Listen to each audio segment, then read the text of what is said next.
Pada chapter 3 bagian ketiga kali ini akan dijelaskan mengenai eksternal CSS.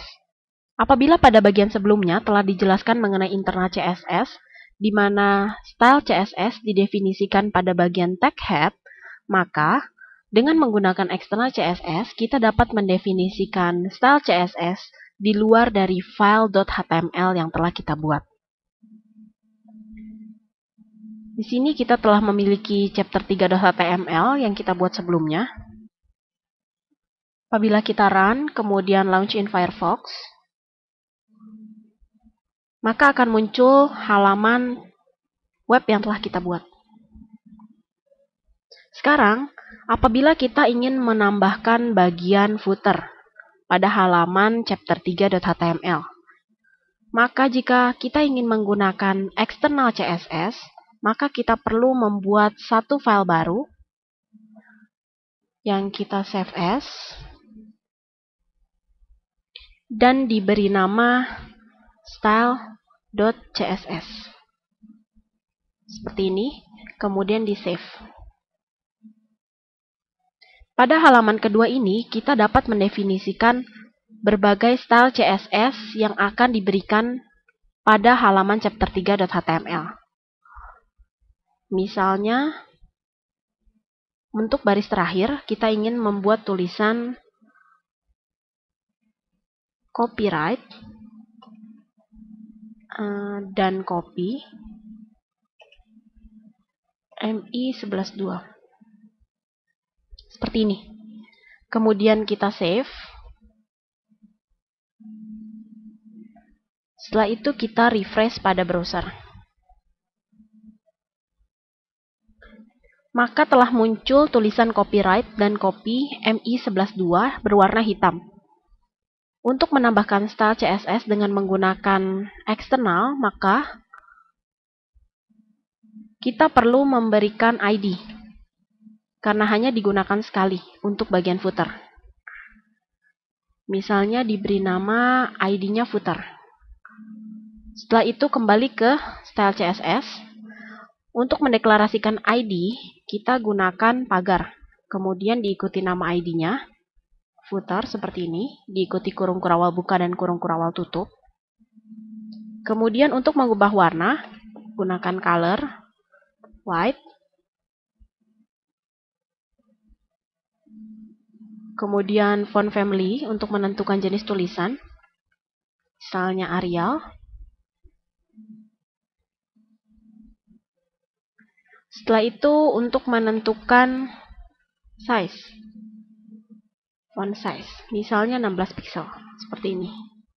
Kemudian kita save, tekan tombol save. Kemudian kembali ke chapter 3.html, di save. Menekan tombol Ctrl S pada keyboard. Kemudian apabila kita refresh, maka bagian footer belum berubah sesuai style yang kita definisikan. Karena kita belum menghubungkan antara chapter 3.html dengan style.css yang telah kita buat. Untuk menghubungkannya, pada bagian tag head, gunakan tag link. Kemudian rel,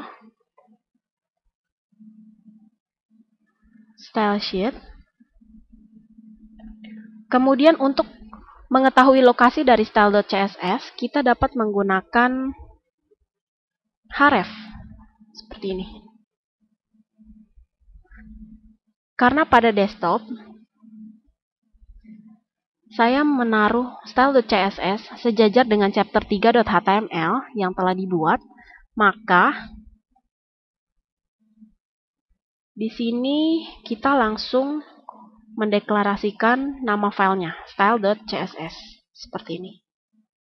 Kemudian kita tutup tag link, kemudian Ctrl S untuk menyimpan, kemudian pada bagian browser di refresh.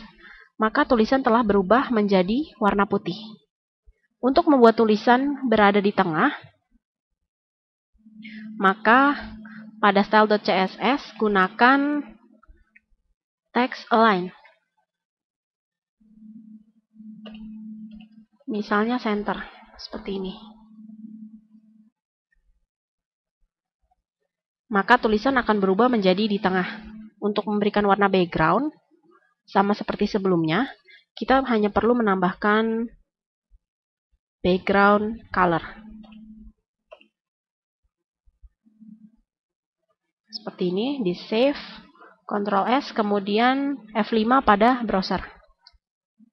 Maka background pada bagian footer telah berubah menjadi warna abu-abu tua. Kemudian kembali lagi ke chapter 3.html. Kita juga dapat menambahkan style pada button. Misalnya di bawah keterangan gambar, kita tambahkan tag input. Type-nya button. Kemudian value-nya by, seperti ini. Kemudian kita copy untuk bagian sweater 2.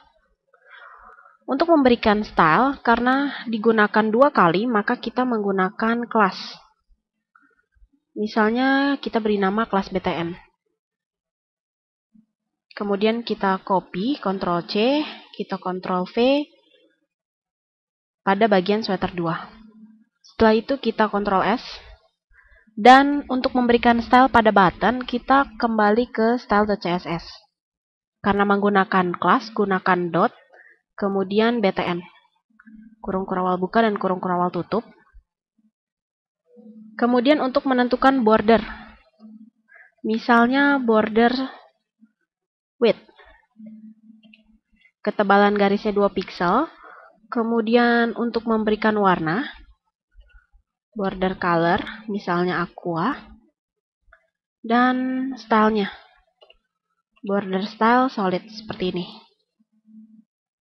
Kemudian untuk menentukan background color, tambahkan background color, misalnya gray, seperti ini. Dan untuk warna tulisan, gunakan color white. Diakhiri titik koma, kemudian di Ctrl S untuk menyimpan. Dan refresh pada bagian browser dengan menekan F5. Maka telah muncul 2 buah button dengan tulisan by. Seperti ini. Kita juga dapat menentukan tipe kursor dengan menggunakan kursor, kemudian pointer. Seperti ini. Kemudian di save, Ctrl S, dan F5 pada browser. Maka saat kursor diarahkan ke daerah button, akan berubah menjadi bentuk pointer. Seperti ini. Selanjutnya, apabila kita ingin memberikan style lain, misalnya pada waktu button di hover, background-nya akan berubah menjadi warna hitam, maka kita dapat menggunakan pseudo class. Pendeklarasian pseudo class adalah dengan cara menentukan daerah yang akan diberikan pseudo class. Pada hal ini kita akan memberikan pseudo class pada bagian button. Oleh karena itu, gunakan titik btn, kemudian titik 2, diikuti dengan tipe pseudo class yang akan kita berikan. Karena kita akan menggunakan pada saat di hover, maka gunakan hover. Diikuti kurung kurawal buka dan kurung kurawal tutup. Kemudian kita ubah background color-nya menjadi black. Kemudian di save. Kita coba pada browser F5. Maka telah berubah warnanya menjadi hitam apabila di hover. Sekian mengenai eksternal CSS dan pseudo class. Selamat mencoba.